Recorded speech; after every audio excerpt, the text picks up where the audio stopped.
Hey, hello and welcome. My name is Miss Tina and you are watching Squaziland, the occasional dose of my reviews, reactions and opinions. Today from a very new angle, but still from the same room. Actually, I'm just 1 meter or 1.5 meter away from my original spot, but I did have to move due to certain refurbishing issues.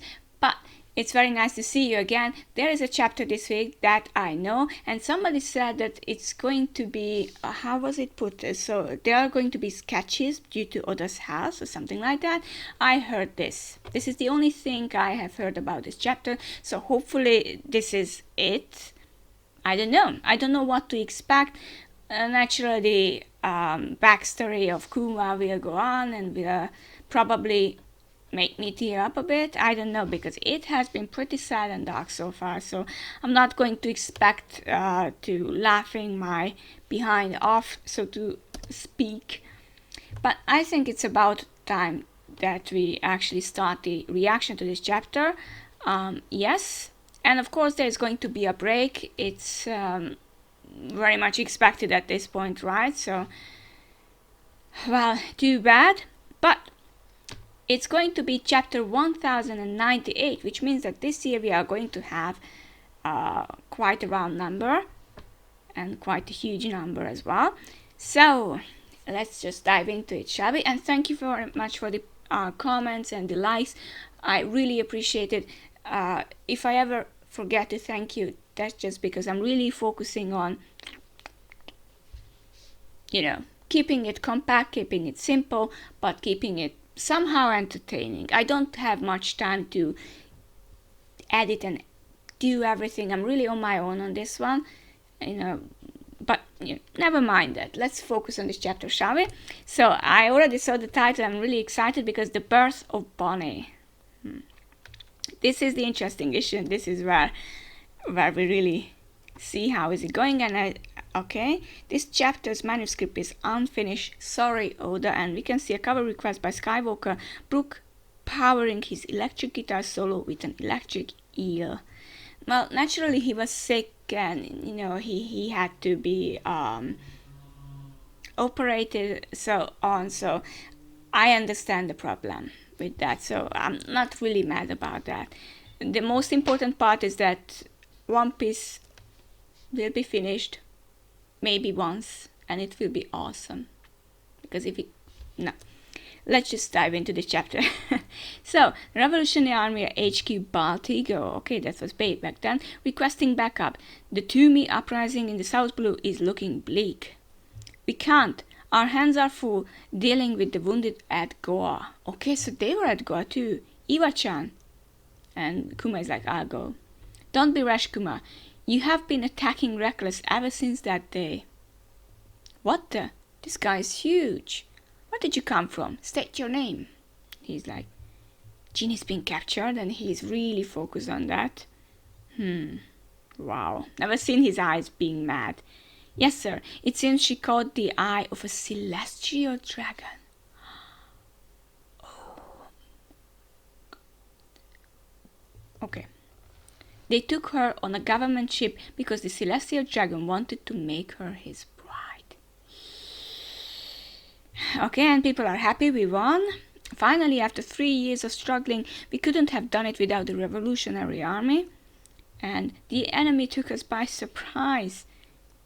And it was the Revolutionary Army again. They are complaining. Here's to the Revolutionary Army, the heroes of our people, or of the people. And we can see an R and an A, Revolutionary Army. I try to process what this symbol is. It's very weird because it has wings. It has actually 3, like a crown, but it might not be a crown. It might be Wano. And it has the marine sign as well. It has dots in it. And these, I don't know. It might be shark teeth, but why there, why that way? It can be interpreted in many ways, but this is the symbol of the Marines. That's for sure. And the wings, it might represent, I don't know what does it represent. I'm pretty sure that there are other people out there who already know what these mean. I don't know. But I find this really intriguing, and the idea of putting the marine sign there is actually what really gets my eye, caught my attention. Please forgive us. And Kuma is like, Dragon, it's me. I have worn myself out. I'll have to return by ship. And Dragon is like, something is fishy. He knows that. We are so sorry. Around 2 years have passed since the Commander Genie of the Revolutionary Army was kidnapped to be wed to a celestial dragon. Wow, we are nearly there, Bonney. Oh my god. She had a child with a celestial dragon. Kuma, it's Ginny. She is on the line right now. I said, what? Hey, Kumachi, I finally made it back to the surface. And it's like, Ginny, they didn't want me around after I got sick. I was thrown away. Oh, and the snail's eyes look really sad. My god. What a stroke of luck. And Kuma's like, you're sick? I wanted to see everyone one last time, but this call will have to be our goodbye. And it's like, what? What are you talking about, Ginny? Where are you? I can be there in an instant. I was afraid I would never see you again. Aww. And you can see that she's blacked out, so you can't see her face. Kumachi, sorry, but I am at death's door. Pant. What? I'm glad you care about me, really. But you shouldn't come when I'm like this. Dragon, big bro. Yeah. Kuma, where are you? Kumachi has a big heart. Please take care of him from me. And he's like, get out of the way. There is only one place she would go now. And he's poof, going away. Kuma-san. And Kumachi, I just want you to know, I love you. I always have, and always will. Kuma, you are back. Where's Ginny? She's here, right? He's going back to the kingdom. And she is, but I'm afraid... Oh, it happened when she was exposed to natural light. Her face and entire body, it turned all blue in the sun, and her skin hardened like stone. How? What kind of disease is that? And he's remembering all the things we have seen, and what could have done this to her? Wouldn't it make you happy if they, get married? She burned up her remaining time exposing herself to the sun.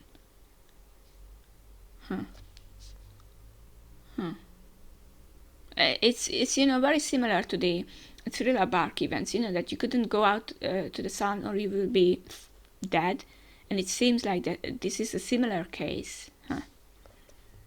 So she could cross the ocean and make it home to us, and everyone is crying because she wanted to ensure her baby's safety. And it's like, wow. Oh, and he's like, oh. You can rest now, Ginny. I swear, I will raise her well.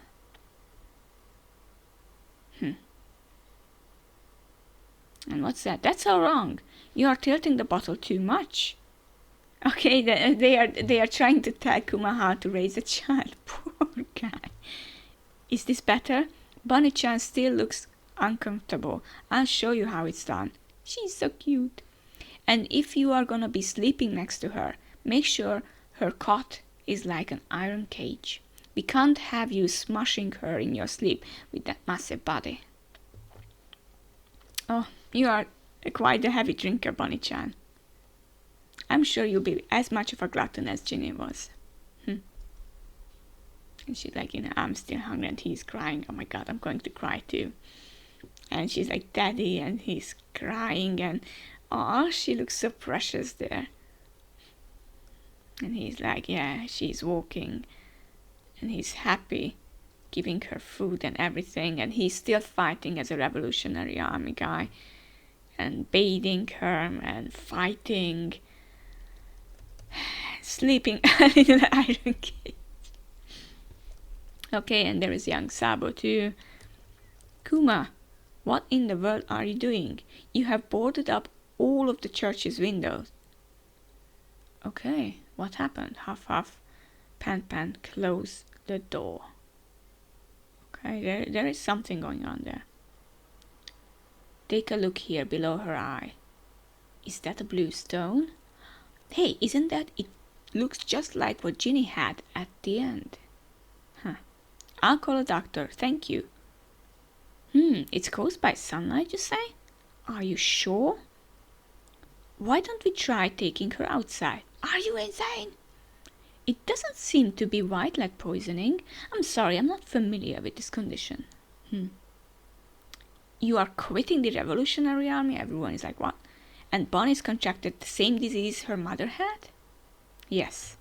I don't know if it's the right thing to do, but I have to stay by her side. And Dragon is like, I understand. It's important to live life without regrets. We can use our contacts to reach out to doctors all over the world for her. And he's like, I owe you, Dragon. 7 years ago, when Bonney was 5, she's scaring people. Run away, the vampire's gonna eat us. And she's like, oh, stay out, you twerts. Bonney, age 5. Okay, she really became a rebel. Everyone's like, ha, this is as far as you can go, ha. She can't go to the sunlight. I dare you to step out here, you ugly vampire. Eat this, bet the Holy Cross is your weakness. How mean. Look at its shine, and she's kicking him. We are in the church, dummy. I'll show you who's boss. I'm coming after you. And he's like, ah. Bonney, stop. Please, you can't go outside. Even standing near the doorway can give you the ouchies. I know, you're such a very old dad. I was just kidding. She looks so precious. Please don't even joke about it. Okay, I hate it when you get all sad and worried anyway. And he's like, oh, you are such a good kid. I'm going to cry. Today I'm in a cry mood. Stop being such a crybaby, Dad.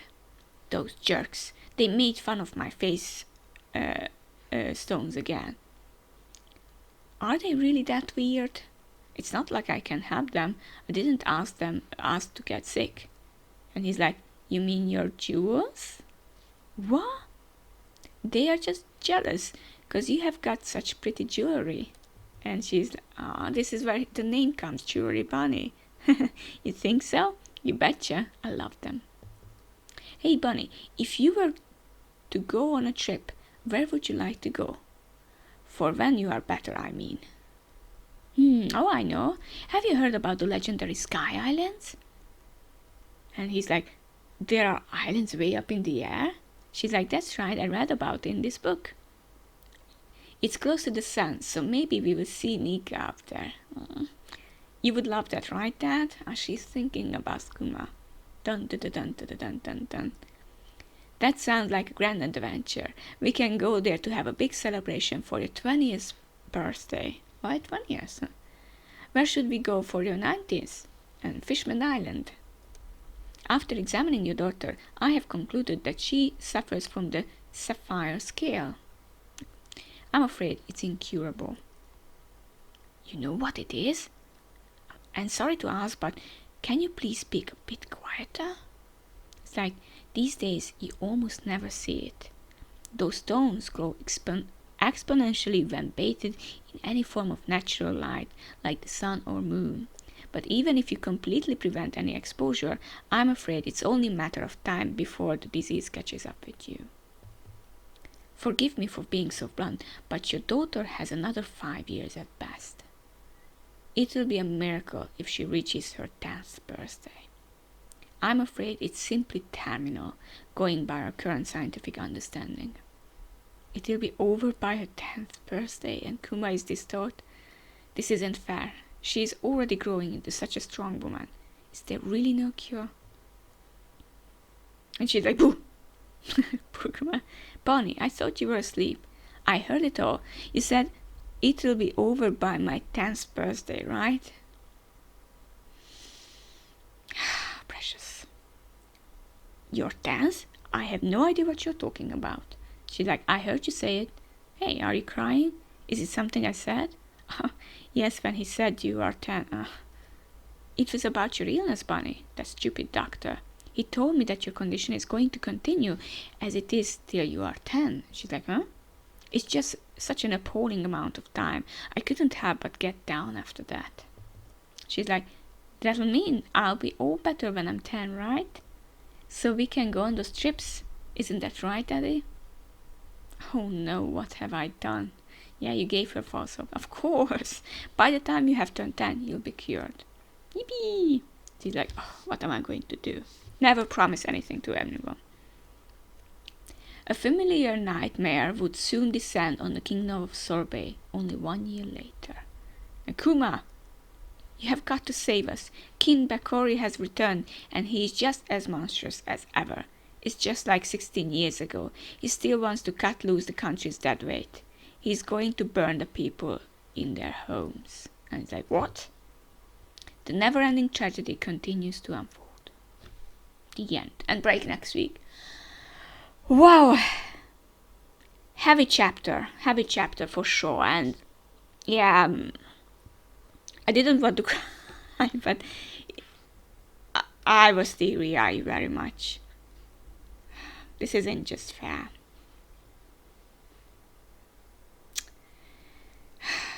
And you know, since Bonney isn't sick anymore, it would mean, I'm sure that it means that she actually figured it out, that it seemed like that Kuma and Vegapunk had a deal, or Kuma and the world government or whoever, and he decided to sell himself in order to save Bonney. It would make a lot of sense. And it would make a lot of sense. And it would actually mean that, you know, back then, in the very first few chapters when we arrived on Naked Island, you know, Zoro said that there's something I want you, Vegapunk, to do. You better do it. And I think Zoro was thinking the same, that Vegapunk can actually cure the diseases of the people of Wano. And he wants him to do that. And I think that Kuma wanted something similar to have Vegapunk cure this disease, which he most likely did, I believe. But I think that Kuma really sacrificed a lot. And 2 weeks from now on, we are going to cry even more. I really love this chapter. It's really heavy.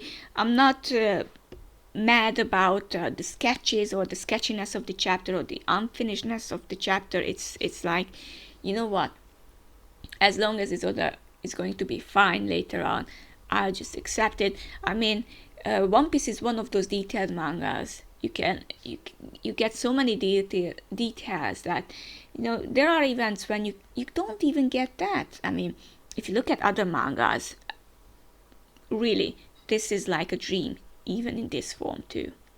Thank you very much for joining me. What are your thoughts on this chapter? Sorry, I just wanted to say it so quickly that I actually couldn't. I sure hope that you really liked it, but what do you expect for next chapters, or what is the end game here? These were my thoughts basically, but maybe you have other things around.